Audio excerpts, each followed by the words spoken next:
Procrastination can be a tough problem for most, whether it's in college or in general life. I understand the feeling of sitting down because you have a ton of assignments to do and you want to knock it all out, but then 20 minutes later you've only cycled the same 3 apps and adjusted your hoodie.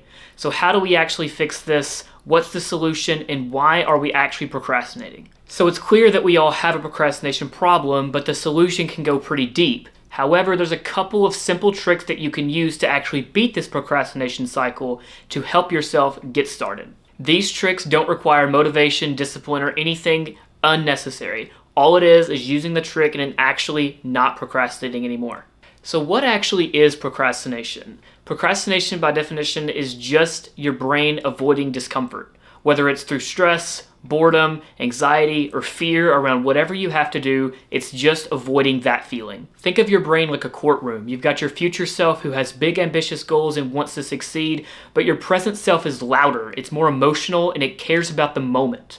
Every single time you sit down to go to work, these two people go to war, and typically the present self is going to win because of the immediate reward for that.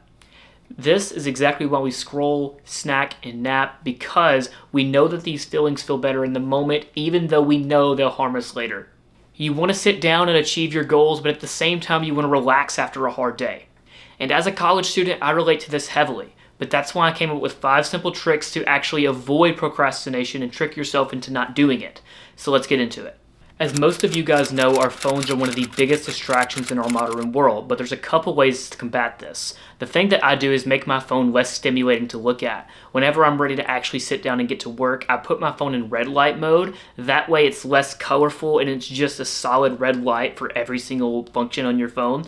This makes it a lot less stimulating to look at. I do this while I'm working, and I do it 3 hours before I go to bed. Some people recommend doing the grayscale mode on your phone too, and that works just the same. I just preferred red light because you also can produce melatonin with red light, so it's a lot more helpful for going to bed.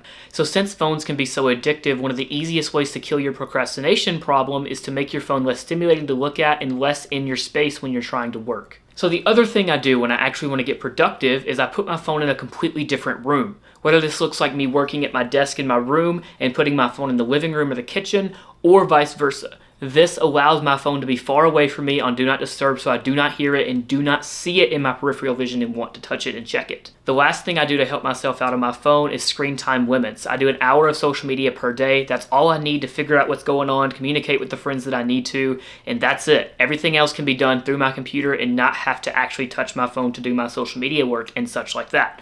So all of these things can really help your phone be less addictive, less in your face, and far more not a problem when it comes to feeding into your procrastination problem. The location you choose to be productive can be a very, very important factor when it comes to preventing procrastination as well. The biggest example in my life is that I cannot really get productive at this desk right here very often. And because that's the same desk that I play video games at, I eat my meals at sometimes, I relax at in general. And if your brain starts to associate a desk with relaxing, it's going to start going into that relaxing zone when you start working. So instead I have certain places for certain tasks. For example, in this desk right here, typically I just play video games, I relax, those sorts of things. But when I truly want to get productive, I go out in my living room and sit on the couch and do my homework and my social media work and all that sort of stuff. Social proof can play a huge role in this as well, and this is why I actually recommend getting out of the house when you want to be productive, because your whole entire house can be associated with laziness and not being productive if you've kind of done that over the years. And that's perfectly fine if you have. I've done that myself as well. So typically when I actually want to get productive, I go over to campus to do it, or I go to a coffee shop, or any of those things. You're much less likely to doom scroll when there's other people around you watching you, because it creates a social pressure to actually be there for a good reason. You would never go to the campus library just to scroll on your phone, right? So instead, when you go to the campus library, it puts you in a zone like everybody else around you to actually be productive. So what I'm actually recommending here when it comes to your environment is to have a set place in your house to get productive, or if you have the ability to, just straight up leave your house when you want to get productive and lock in for a very long period of time. Most people think that if you have a long deadline to do any project that you have, that it'll be better for you, but the reality is it's the exact opposite.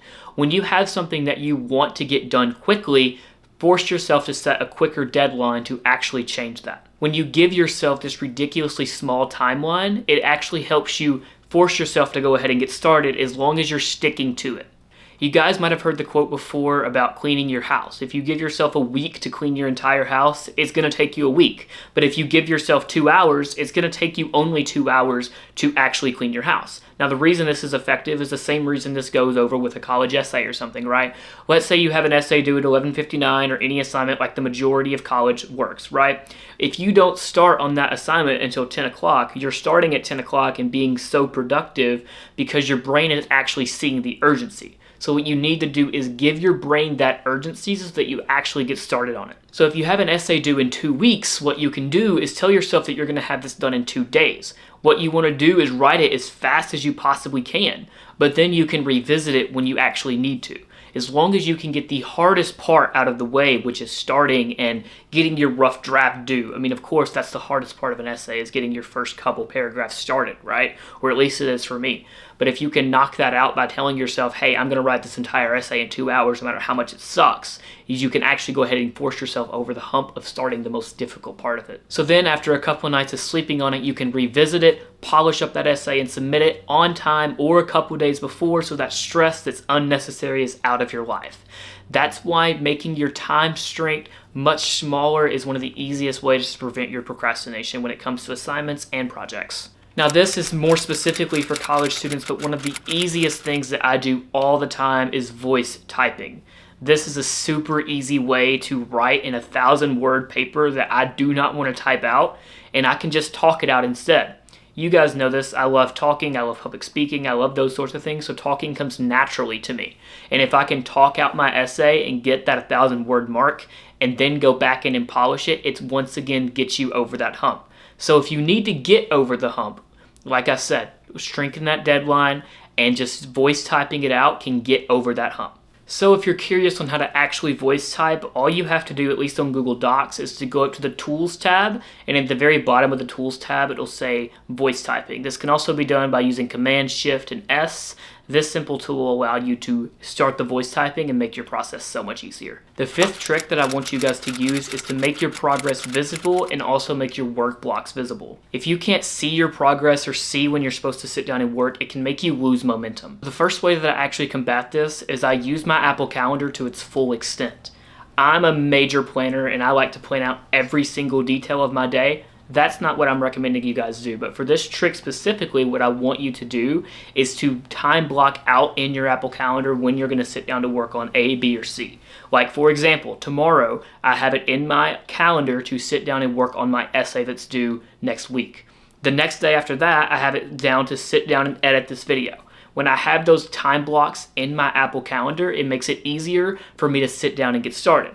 This is because I know it's coming up. I know I have the ability to already be ready to go on that. So when I have it in my Apple Calendar, I wake up in the morning and I see, hey, tonight I am working on this project that I have due. So I have it in my head all day that tonight this is what I have to do, and that's it. There's no other thing around it. Because when I put something in my calendar, it mentally forces me to do it and not really have any barrier to get started whatsoever. The other thing I do is have a very in-depth to-do list. Now, to-do lists are super important. I preach about to-do lists all the time. I love to-do lists. They're great. They're awesome, right? But here's how I actually use it. I break down a ton of different tasks in my to-do list every single day to build momentum. If I wake up on time and get ready properly, that's a thing off my to-do list for the day. If I open Google Docs and write my introduction paragraph, that's two different things off my to-do list when it comes to a project. Building this momentum by building off the small wins can help you keep pushing and not want to stop because you're already seeing visible progress.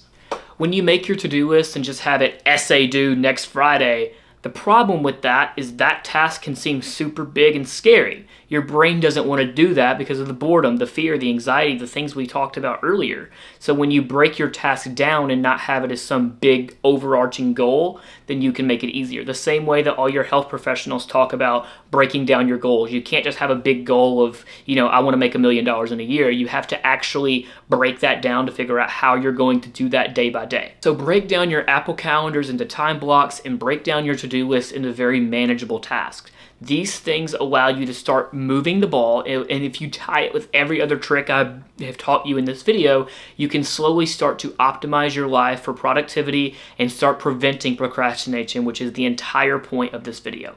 Preventing procrastination is a very, very important part of your college journey, because if you don't prevent procrastination, you're just going to be stressing for the entire 4 to 6 to 8 years over stuff that you don't have to stress about.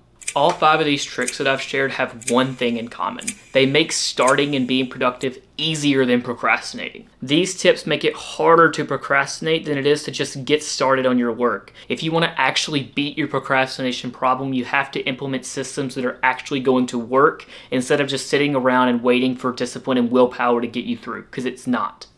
Now, at some point, discipline will come into place and you will need to learn how to build discipline. But if you want to make that process easier, I've already outlined that for you as well. If you found this trick video for procrastination easy, I've also got another trick video for discipline. So if you want to build that discipline and trick yourself into building it to not make the process so hard, click on this video.